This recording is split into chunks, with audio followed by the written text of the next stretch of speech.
نواز شریف صاحب نے یہ نہیں کہا کہ مشکلات آ گئی ہیں، میں اقتدار سے چلا گیا ہوں تو چلو جلدی جلدی میں دوسرے ملکوں کو آوازیں دوں، امریکہ کو آوازیں دوں کہ خدا کا واسطہ ہے میرے لیے ایک بیان ہی دے دو، یا یہ نہیں کہا کہ لاکھوں ڈالر خرچ کر کے لابنگ فرم ہائر کر لو یو ایس میں، یا یہ سینیٹرز سے، دوسرے ملکوں کے سینیٹرز سے شرم کی بات ہے، دوسرے ملکوں کے سینیٹرز کو کہا جاتا ہے کہ خدا کے لیے ہمارے ملک کے لیے ایک بیان دے دو، میرے لیے ایک بیان دے دو، کیونکہ جب تم بیان دیتے ہو تو پاکستان میں تھرتھلی مچ جاتی ہے۔ کبھی کسی نے سنا ہو کہ نواز شریف نے کسی غیر ملکی کو آواز دی ہو کہ خدا کے واسطے آؤ اور میری مدد کرو؟ انہوں نے ایک ہی بات کی، انہوں نے کہا کہ میں اپنا معاملہ اللہ تعالیٰ پہ چھوڑتا ہوں، اور اس کے بعد اس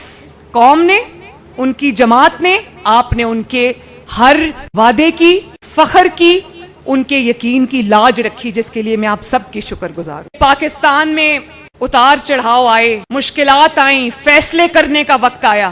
لیکن آپ کی جماعت نے، نواز شریف صاحب نے، آپ کے لیڈر نے کبھی ملکی مفاد کا سودا نہیں کیا، ذاتی مفاد پر ملکی مفاد قربان نہیں کیا، اور اس کی ایک شاندار مثال 1998 کے وہ ایٹمی دھماکے، جس میں لاکھوں کروڑوں اربوں ڈالروں کی امداد کی آفر بھی آئی، دھمکیاں بھی آئیں، ٹیلی فون کالز بھی آئیں، لیکن نواز شریف صاحب نے کہا نہ میں لاکھوں کروڑوں اربوں ڈالروں کو خاطر میں لاتا ہوں، نہ یہ دھمکیاں مجھے مروب کر سکتی ہے، میں وہی فیصلہ کروں گا جو میرے ملک اور قوم کے حق میں بہتر ہو۔ یہی وجہ ہے کہ جب مشکل وقت آیا تو جماعت سیسا پلائی ہوئی دیوار کی طرح نواز شریف صاحب کے ساتھ کھڑی ہو گئی۔ کوئی لیڈر تو کیا، کوئی کارکن بھی جماعت چھوڑ کے نہیں گیا۔ یہ جتنے لیڈران یہاں پر بیٹھے ہیں اسٹیج پہ، سب جیل کے چکر لگا کے واپس آئے، 6 مہینے، 8 مہینے، سال، حمزہ شہباز نے تو 2 سال سب سے زیادہ جیل برداشت، لوگوں کی بیٹیوں کو، بہنوں کو جیلوں میں ڈال دیا، لیکن کیا کوئی جماعت چھوڑ کے گیا؟ کیا کسی نے پریس کانفرنس کی کہ ہمیں نواز شریف صاحب کی قیادت پہ اعتماد نہیں ہے، ہم اپنی جماعت کو چھوڑیں؟ کیا کسی نے کبھی یہ کہا کہ ہم سیاست چھوڑیں؟ تو کتنی بڑی یہ ماشاءاللہ مسلم لیگ نون کی قوت ہے۔ کئی آئے دھمکانے والے، تبدیلیاں لانے والے، جہاں سے آئے وہیں واپس چلے گئے۔ جماعت کی اور بھی کوالٹیز بہت ہیں، لیکن ایک سب سے بڑی کوالٹی یہ ہے پاکستان مسلم لیگ نون کی کہ پاکستان مسلم لیگ نون کے، میں اس لیے نہیں کہہ رہی کہ وہ میرا والد ہے، کہ نواز شریف ہے پاکستان مسلم لیگ نون کے پاس۔ نواز شریف کو مٹانے والے کئی آئے، کئی چلے گئے، اور اللہ تعالیٰ کا فضل دیکھو، نواز شریف آج اکیلا پوری آب و تاب کے ساتھ پاکستان کے سیاسی میدان میں چمک رہے، حالانکہ وہ ابھی ملک میں موجود نہیں ہے۔ اس کی وجہ یہ بھی ہے کہ جب مشکلات آئیں تو نواز شریف صاحب نے سینہ تان کے ان مشکلات کا سامنا کیا، یہ نہیں کہا کہ میرے کارکنوں نے کیا ہوگا، مجھے کیا پتا کس نے کیا، میں تو گھر میں آرام سے بیٹھا تھا۔ بیٹی کا ہاتھ پکڑ کے آیا اور اڈیالہ جیل چلا گیا، کارکنوں پہ آنچ نہیں آنے دی۔ یہ نہیں کہا کہ میرے کارکنوں نے کیا ہے، مجھے کیا پتا کیا کیا ہے، میں تو اندر تھا۔ اور لیڈر وہ نہیں ہوتا کہ جب مشکلات کا سامنا ہو، مصیبتوں کا سامنا ہو، تو اس کے اپنے بچے لندن میں بیٹھے ہوں، قاسم اور سلیمان لندن میں بیٹھے، اور جو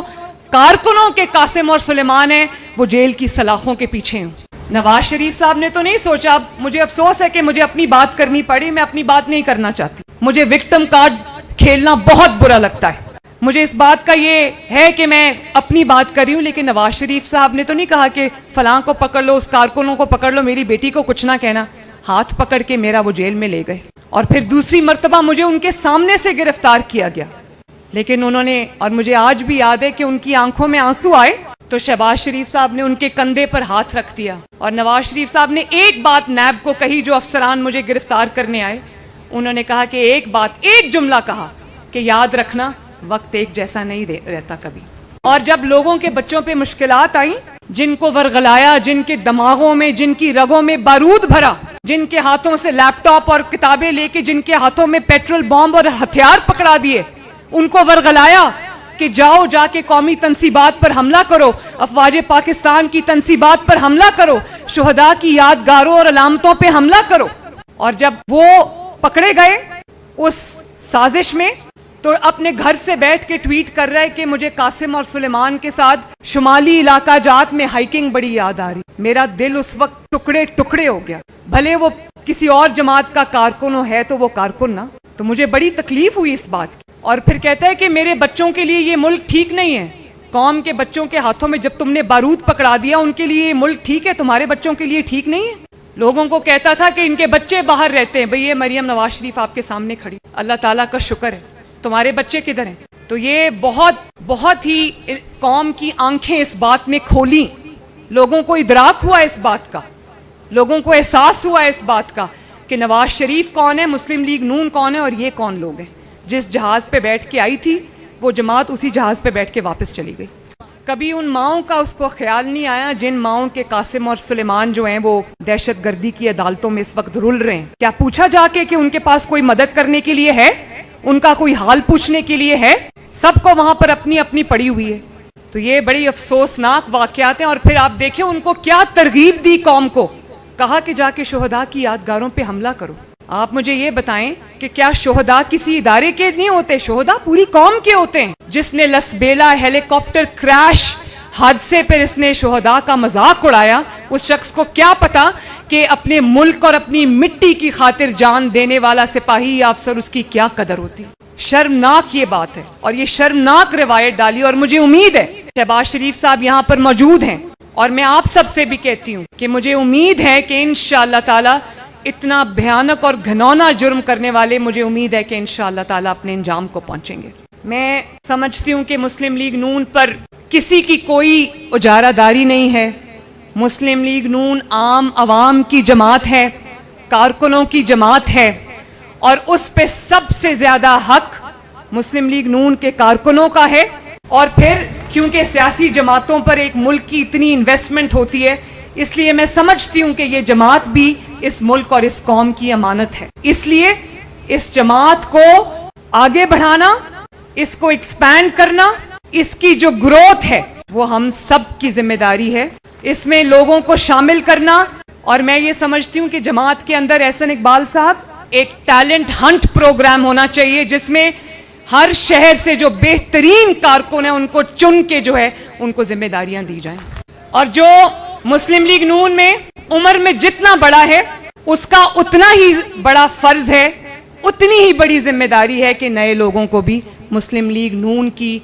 فرنٹ لائنز میں شامل کریں، ان کو جگہ دیں، ان کو گروم کریں، ان کی تربیت کریں، ان کو تیار کریں، کیونکہ مسلم لیگ نون صرف مسلم لیگ نون نہیں ہے، وہ اس قوم کا سب سے بڑا اثاثہ ہے انشاءاللہ تعالی۔ اور اس کے علاوہ میں یہ سمجھتی ہوں کہ میرٹ کو فروغ ملنا چاہیے، چاہے کوئی کسی کا بیٹا ہو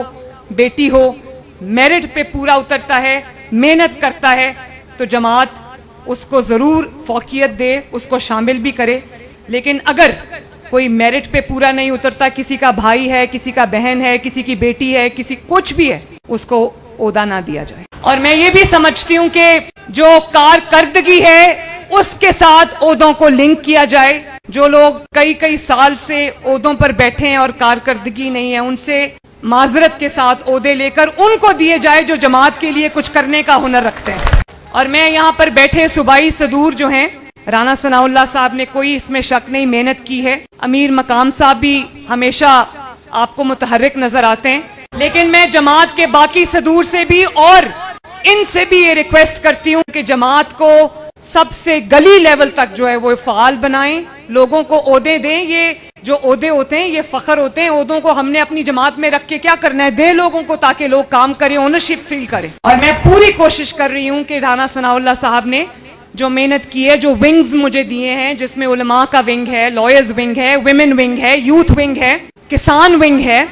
اور مائنورٹیز ونگ ہے، یہ لوگ بیٹھے ہیں مائنورٹیز کے، میں ان سب کے ساتھ کام کر رہی ہوں۔ میں ایم ایس ایف پہ بھی اس کو ری آرگنائز کرنے پہ کام کر رہی ہوں، اور میں یہ سمجھتی ہوں کہ ہمیں ان ونگز کو نہ صرف فعال کرنا چاہیے بلکہ پاکستان کی طول و عرض پر تک ان کو پھیلانا چاہیے۔ انشاءاللہ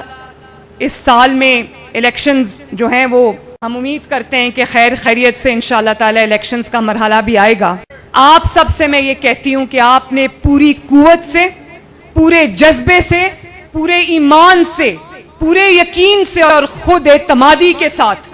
الیکشن کے لیے میدان عمل میں اترنا ہے انشاءاللہ۔ اللہ تعالیٰ پر بھروسہ رکھتے ہوئے اس مارکے کو سر کرنا ہے، اور انشاءاللہ تعالیٰ میں یہ ضرور کہہ دوں کہ اس مارکے میں جو الیکشن کا مارکہ آنے والا ہے، الیکشن کا مرحلہ آنے والا ہے، اس میں آپ کی قیادت گراؤنڈ پہ انشاءاللہ تعالی پاکستان مسلم لیگ نون کے تاحیات قائد محمد نواز شریف صاحب خود کریں گے. پاکستان کی عوام نے دھوکہ بھی دیکھ لیا, فراڈ بھی دیکھ لیا, جھوٹ اور الزامات کی سیاست بھی دیکھ لی, گیدڑ کے روپ میں لیڈر بھی دیکھ لیے. انہوں نے کہا اب اللہ تعالیٰ کے فضل سے اتر چکے ہیں, اور جو دن رات قوم کو بھاشن دیتا تھا امانت داری کا, ایمانداری کا, اس کا کیا کہتے ہیں کہ اس کا جو ایک ایک ذرہ ہے وہ کرپشن میں لتھڑا پڑا ہے. پوری قوم کو اس کی کرپشن کی داستانیں اور کارستانیاں اب سننے کو مل رہی ہیں. تو انشاءاللہ تعالی مسلم لیگ نون اس قوم کا ماضی تھی, اس قوم کا حال ہے, اور انشاءاللہ تعالی اس قوم کا مستقبل رہے گی. مزے کی بات یہ ہے کہ مسلم لیگ نون کے اندر اب بہت خوشی کی بات بھی ہے, خوش آئند ہے, حوصلہ افزا بات ہے کہ بہت بڑی تعداد یوتھ کی جو ہے وہ مسلم لیگ نون میں شامل ہو رہی ہے. اور میں یہ چاہتی ہوں کہ جس ملک کے پاس 60% یوتھ کا خزانہ ہو, ان یوتھ کے ہاتھ میں پیٹرول بامز اور ہتھیار نہیں ہونے چاہیے. ان کی تربیت جو ہے وہ دہشت گرد نہیں کریں گے, ان کی تربیت بدنام زمانہ دہشت گرد تنظیموں کے ارکان نہیں کریں گے. ان کی تربیت جو ہے وہ انشاءاللہ تعالی قوم کا لیڈر کرے گا. ان کے ہاتھوں میں ڈگریاں دیں گے انشاءاللہ, ان کے ہاتھوں میں نوکریاں دیں گے, اور ان کا مستقبل جو ہے وہ سائنس, ٹیکنالوجی اور انفارمیشن ٹیکنالوجی سے انشاءاللہ وابستہ ہے. اس کے لیے ہم پوری کوشش کریں گے.